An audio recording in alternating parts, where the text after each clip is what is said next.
Thank you very much once again. Let me welcome you back again to this channel. And then I still hope that you are fine. And then let us, without wasting any time, go to English First Additional Language, Grade 12, whereby we are doing the poem for 2024. They are vital in the final examination. And then this is the content. Please watch it up until to the end of the chapter here. And then let us understand that this is an explanation. Refer back to other concept which we have recorded. So the topic or the main heading of the poem that we are going to discuss, it is the lake ice of the innsfree. So we are saying that this was published, it was written by William Butler East. All right. And then remember, under this poem, he wanted to write. So let us get the overview about the poem. So we are saying that born in Dublin, Ireland, June 1952, Melville Sligo were East playwriting and a novelist who wrote influence on his art. Freeze, successful. It was written in 1989 and is a perfect example of East at his best. On to the summary of the poem. We have to summarize now this poem. Isley of longing for sleep, which is we are here in an area. As the time goes, he remembered or he wanted to live on the rural areas, just on a small island that can be protected and free, and taking a break from the city life. The speaker intends to live a simple life on an uninhabited island, a density of a place that he wanted to live in. The speaker wishes to have peace on his own. So let us read the poem. This is the heading, the lake east of innsfree. I will arise and go now, and go to the innsfree, and a small cabin built there of clay and wattles made. 9 bean rows will I have there, have a hive for the honeybee, and live alone in the bee loud glade. And I shall hams dropping slow, dropping from the veils of the morning to where the cricket sings. Okay, and then let us go on. So if we are going on again, we would see that 6. The midnight of purple glow, and evening full of the linen's wings. Number 8, I will rise night and day. Number 9, I hear lake water lapping with low sound by the shore, while pavements gray. I will hear it in the deep heart's call. That is the end of it. And then let us see that I've highlighted now the words that we need to know before we can explain now the poem.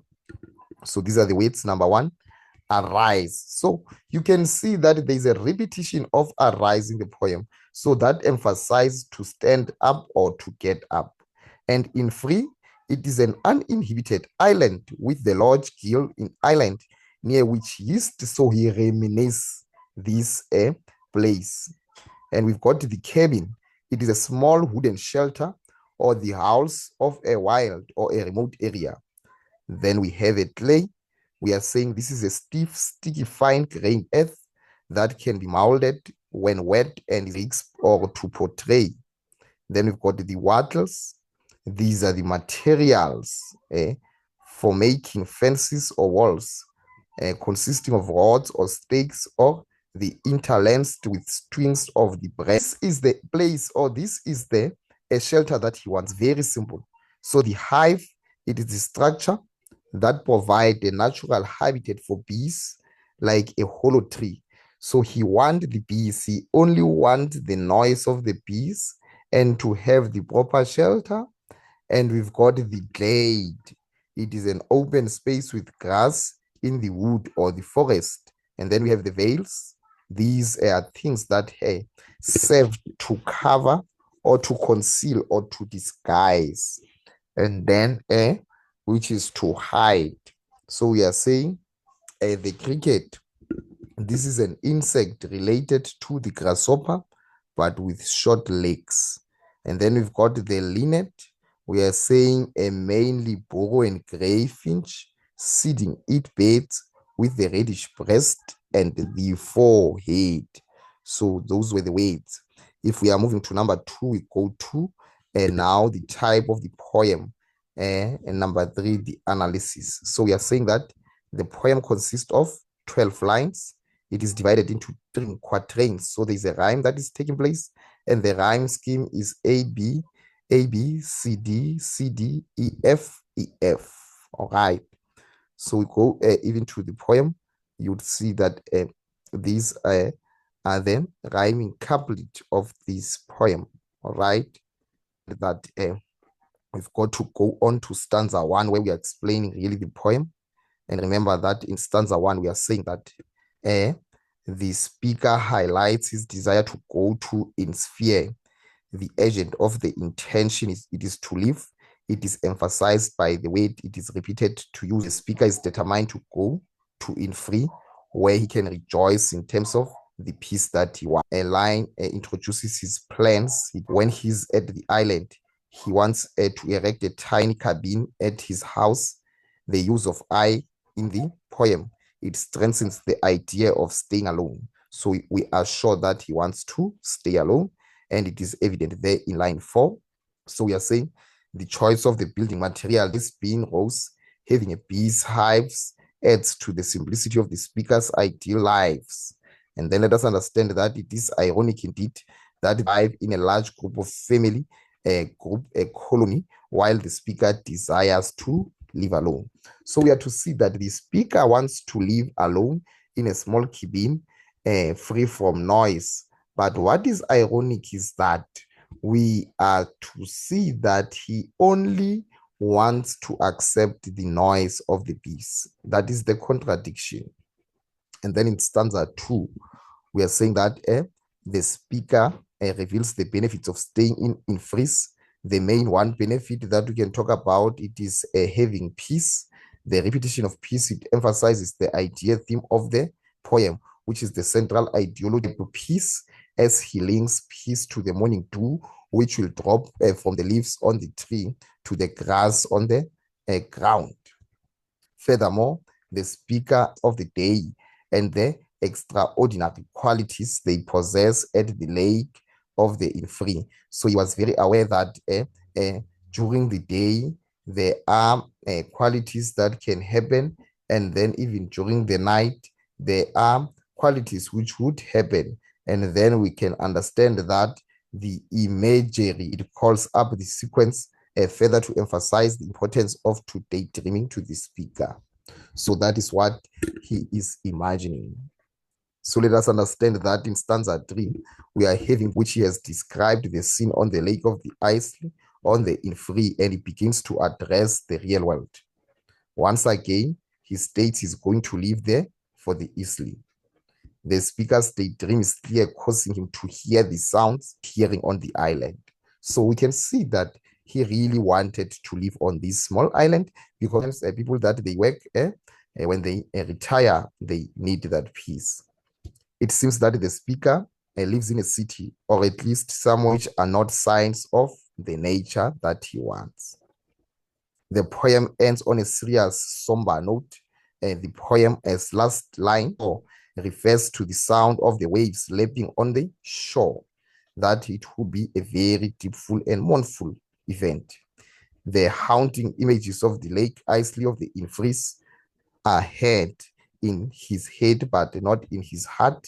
Therefore, the speaker causes the reader to wonder whether he will, as he needs to be happy. That is what we must understand. And then let us talk about the theme. And then this is the general idea of the poem. And then we can understand that this is the theme. We are saying the general part of the poem, the theme, it promotes nature, or we are saying that it promotes peace or the tranquility of the innsfree. The poet engages with the interrelated themes, which include the nature and peace. The speaker wants the reader to see natural environment without human involvement. It is a place to find peace and connection with the world on the deeper and the spiritual level. And we've got to understand that the isolated nature of the island that he's longing for is also for an important element of his happiness.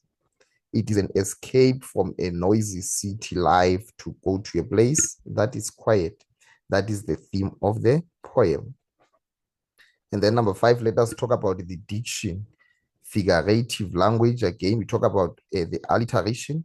And then we've got to understand that in line 10, those sounds by the shore, the repeated use of the letter I, it creates the sound made by the waves. And then we've got to understand that there is a repetition. And then we find that in line 1, and go now, and go to the innsfree. So this is the place that the speaker wanted to go. So we are saying the speaker repeatedly using the word go to emphasize his intention to leave the city. And then we are saying that in line 5 and 6, peace and the dropping are repeated to emphasize the longing of silence and the calm. And then in line 1 to 9, I will arise and go is repeated. It is to emphasize his determination to go on the journey. All right. And then under this, we've got to understand that we still have the imagery, the visualization of the speaker now.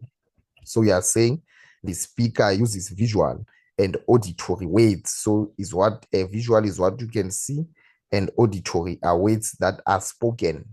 So he's using this to capture the reader's attention. For example, be loud, cricket songs, linnet's wings, water lapping, and I hear the speaker arouse several times different senses, encouraging the reader to feel, hear, and see the natural scenes. Okay, and then if ever we are moving, lastly, we talk about now of the poem. Very simple. The tone and the mood. It is that there is a repetition of the word peace. It creates a tone of calmness, which you would find in its cabin. And then the mood is joyful because of the speaker is looking forward in leaving the city. And then we are saying, thank you very much for tuning on again at this module. Ensure that you are tuning on again for the activity that is going to take place. We are going to have questions and answers based on that. Thank you very much for your time, and hit the subscription button.